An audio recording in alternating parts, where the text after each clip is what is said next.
Wall Vivo IT admin বাইপাসের নিয়ম, ঠিক আছে। প্রথমে ওয়াইফাই দিবেন, তারপরে একটি প্লে স্টোরে অ্যাকাউন্ট দিবেন।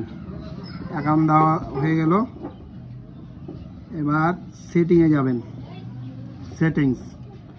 সেটিংয়ে যাওয়ার পরে আপনারা যাবেন হলো অ্যাপসে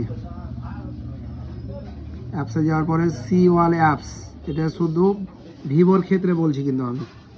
সি ওয়াল অ্যাপসে যাওয়ার পরে এখানে যে 3 ডটে ক্লিক করবেন, শো সিস্টেম করবেন। 3 ডটে ক্লিক করার পর তারপরে এখানে সার্চ বাটনে লিখবেন গুগল। এখানে একবার ব্যাক করবেন, ব্যাক করার পর নিচে নেমে যাবেন। এখানে লেখা আছে গুগল সার্ভিস ফ্রেমওয়ার্ক, এইটা ডিসেবল করবেন। দিয়ে ডিসেবল করার পরে ফোর সিস্টেম করে দেবেন। এবার সেটআপ পাওয়ার আপ বাটন দিয়ে রিস্টার্ট দিবেন, কাটবেন না।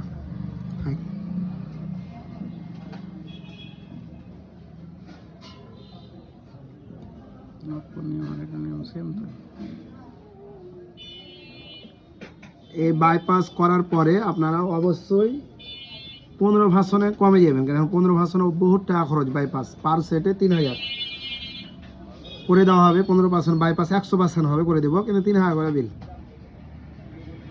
সে রিসেট মারলে ফির আবার দেখে বিল দেওয়া লাগবে, কারণ এটা এত সহজ না যেভাবে 14 ভার্সনে শিখাচ্ছি, 13, 14, 15, 12। অ্যান্ড্রয়েড ওয়াল ভার্সনই বাইপাস করা যাবে, সমস্যা নেই।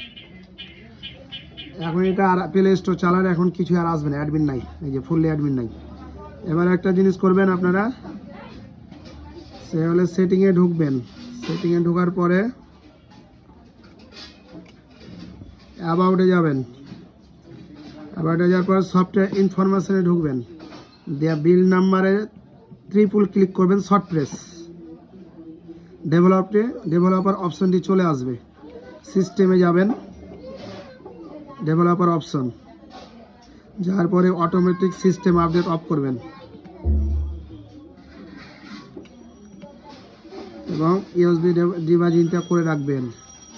তারপরে আপনারা সফটওয়্যার আপডেট যে সিস্টেমটা আছে ওইটা ডিসেবল করে দিবেন।